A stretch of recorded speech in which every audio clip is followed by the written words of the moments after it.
Hello, mudder. Hello, fada. Here I am with a Ford Granada.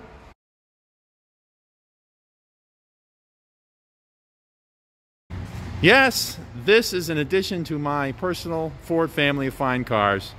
This is a 1982 Ford Granada L. You see, the L is for loser. This is the base model, although this car does have some options. I was not looking to buy a second-gen Ford Granada, the 81, 82. But I cannot remember the last time that I happened to see a two-door second-gen Ford Granada on the road. And the guy who rents space in this here hortatorium was working on it for a friend of his, and when I saw it, I was like, holy shit, does he want to sell that? Because it's just so freaking random, and the car is like, I mean, it's it's not in the greatest of shape physically, but, you know, for being a 38-year-old Ford from that time period, I think it's held together fairly well. And, well, we worked out a price, which includes a pepperoni pizza. It's partial payment. And look at this. It even came with the bobblehead dog. I get to keep that. So that makes it worth the, about 800 bucks I paid for it. Which honestly, maybe might be a little bit much, but the car was running. You know, the guy who owned it, he just bought it recently. This is a funny thing. I almost basically bought this car sight unseen. Because I never actually met the guy. And even though I bought the car, the title's in my name now and everything, I never actually met the guy because I came here. It was just here because it was going to be worked on. The guy wanted a brake master cylinder replaced and a line, I think, had popped. And Dave took care of all. Did you ever meet the guy? Yeah. You did? Okay. Yeah. So yeah, Dave completely brokered the deal because I'm down in New Jersey, and but he took care of everything here. And where's the part that was painted with like a brush? Some of this car. Oh yeah, like that. Look, this car's just so of its time period. But anyway, yeah, so I basically bought this car sight unseen because when I saw it sitting here that one time, I was here picking up my Fleetwood, and I sat in it and I walked around it and I actually looked underneath it. I'm like, oh, that's cool. I'm like, that's just so freaking random. When do you see these things, right? Last time I saw one of these was like 4 years ago in a junkyard. And so I wound up buying it. So I bought a car from somebody I never met and still haven't met. Anyway, let's get into the details of this car. You like this? Handcrafted repair there. It's got a 200 cube straight six in it, which was actually an optional engine for this car, believe it or not. The standard engine was the 2.3 Lima 4-cylinder, which, could you imagine this fucking car with that? Jesus Christ. This thing has 87 horsepower 38 years ago. I can't imagine what the 4-cylinder's like in this. And then you could have opted, in 1982, you could have opted for the brand new 3.8 liter Essex V6. Anyway, this thing's got a 1-barrel carb. Now, I said the car was running when the guy drove it in here, but after I bought it, it wouldn't stay running. It would only start if you put gas or starter fluid down the throat of the carburetor. Yeah. So for some reason it just stopped running once it got here. So Dave rebuilt the carb for me. It's got a 1-barrel Holley built for Ford carburetor. And let's take a look at this. Take a look at this thing a little bit more closely. The interior is not in the greatest of shape, although I guess it's not terrible. These front seats. Now this is the optional. This is the optional flight bench seat. No charge option, by the way. Although this has been reupholstered with some really, like, I don't know, bus-style vinyl. But you can see that's what the original fabric was supposed to have been, a nice cloth. And then Starter fluid on the back corner? oh yeah, carb cleaner. No. Yeah, that should have tipped us off, huh? Anyway, so let's take a look at the old dash. Let me turn on this light. They styled this thing to try and look as much like an LTD as possible. This car has 141,000 miles. And I actually did do a Carfax on it because it's an 82. It's the first year you can do that. And yeah, steering wheel's in really nice shape. The glove box doesn't close. And it was obviously held shut with a lot of duct tape. You may recognize this dashboard from such vehicles as the Ford Mustang. But that's partly the reason that in this car, it's got crank windows. It does have air conditioning though. But and then this headliner is vinyl. I don't know that this is original. I kind of would think that they would have a cloth headliner by this time, but maybe I'm wrong because these visors match it perfectly. So maybe it had a vinyl headliner. I don't know. The Granada was sort of an upscale mid-size car. I think they were calling this a mid-size at the time. Look at this. Fucking brush painted rockers. Beautiful. Beautiful. This is definitely... Anyway, the thing that I really like about this car is that this is a Fox body. So the possibilities with this car are absolutely endless. That's what the coolest part. I mean, this car, there's so many parts available for this car as far as performance upgrades, suspension and drivetrain. This is basically like a stuffier, uglier Mustang. And you could make this car into a real kind of cool sleeper. And I kind of may do something like that. We'll see how I like driving an 87 horsepower, 38-year-old car. Let's turn on this light again. Yeah, take a look at what we got in the trunk here. Have you actually looked through this trunk, Dave? Yeah. Let's see, we got some funnels. Anything cool? Hey, brand new Motorcraft oil filter. What's this? Wheel cylinder, master. Oh, cool, that came with it. So he was going to have, Louis was going to do these, right? What's this now? Oh, is this a distributor cap? Rad cap? Oh, rad cap, brand new. New Motorcraft. Okay, that leaves some questions. Plugs that are wrapped in newspaper for some reason.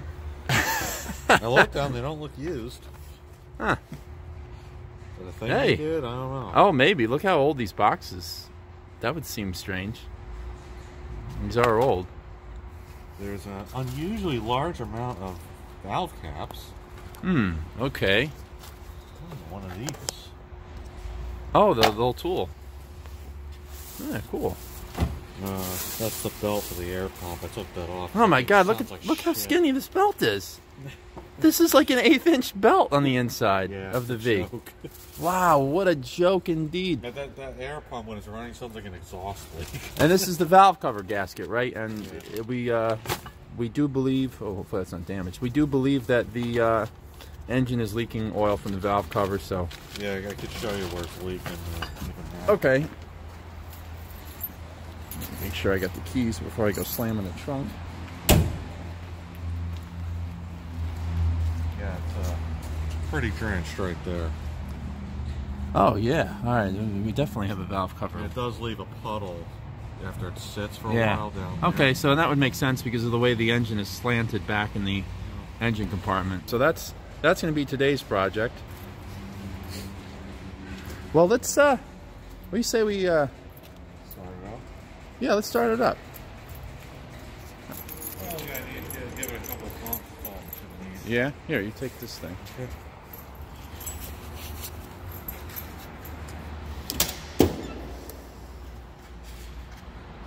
Now, the choke, Dave rebuilt the carburetor, but the choke is not the greatest. Yeah, give it just a couple full pumps. Let's see if the choke closes. It's mostly closed.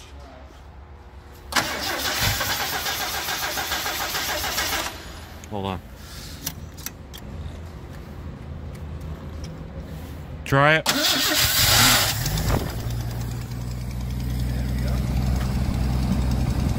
you hold the choke closed, it starts. All right, so we got to replace the stack. Yeah. Right?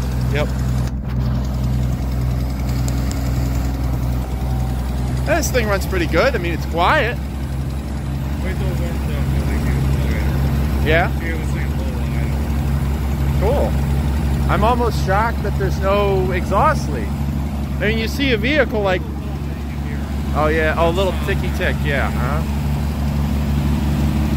On a vehicle like this, you just expect all kinds of smoke and screeches and loud exhaust leaks. Yeah, actually, let's take a look under the car.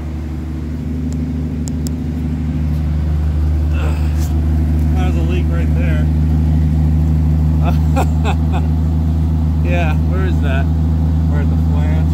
Okay. Yeah, this looks like a new, well, not really new, but a walker system, maybe. Yeah.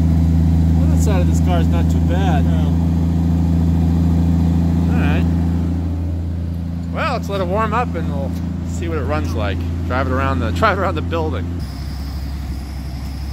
Wow, look at that. Well, it didn't take long, 3 minutes.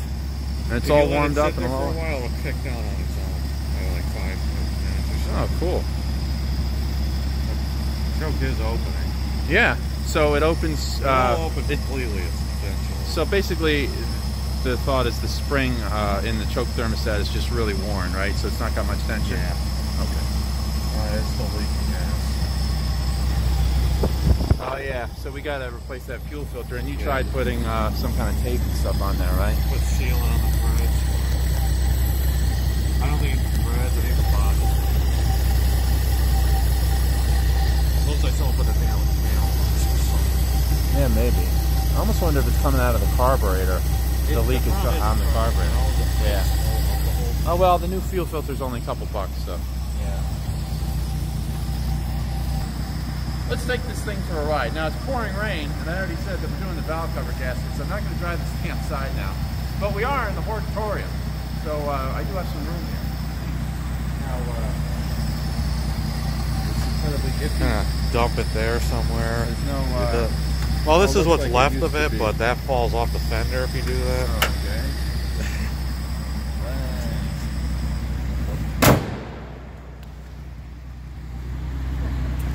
Boy, have I driven a lot of Fords lately, huh? My neighbor, I'm telling him about the car, and he goes, what the hell's with you and all the Fords all of a sudden, man? He's like, I thought you were a GM and Mopar guy. I only own one Mopar. I own a bunch of GMs, and all of a sudden I've got, what, 4 Fords? Something like In the that. last 6 months, I bought 2, or got 2. The free Ford 500. Now a car that people would expect should have been free. Oh, and take a look at this. For the horn, Ford had a better idea. Your stock there, that's your turn signal, right?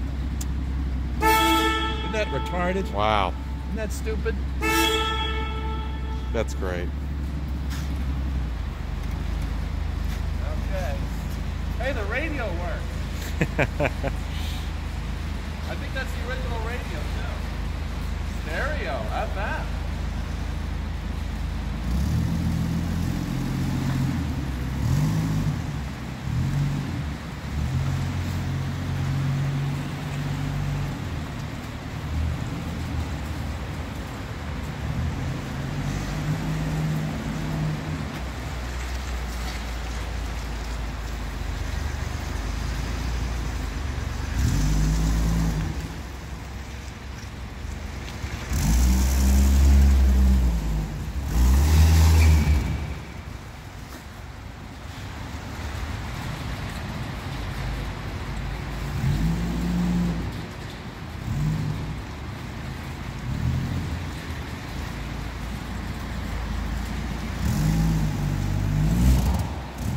Too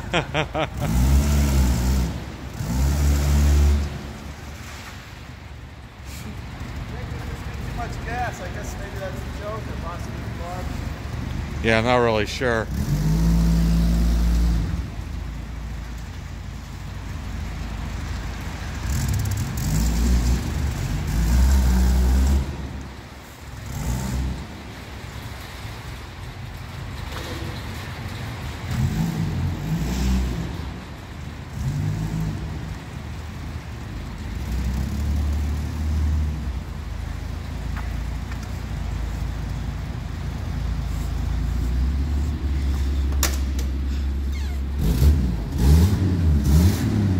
It gets better when it's hot, when it's up to temperature. Yeah.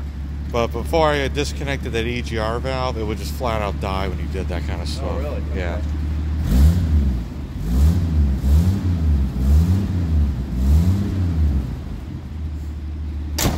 Alright, let's try full throttle here. Put it drive. Let's put it up floor. Here we go. Ready? Look out, world. Here comes Ford.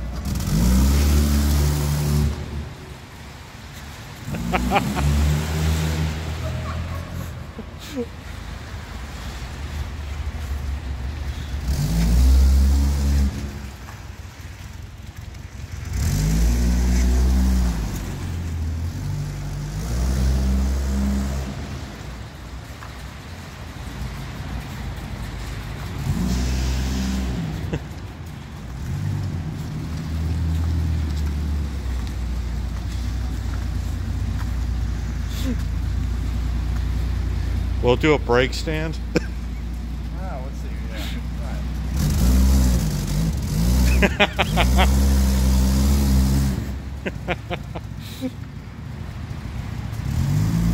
That would be a no. That would be a no.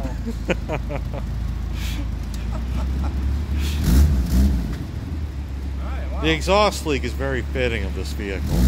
Yeah, it is.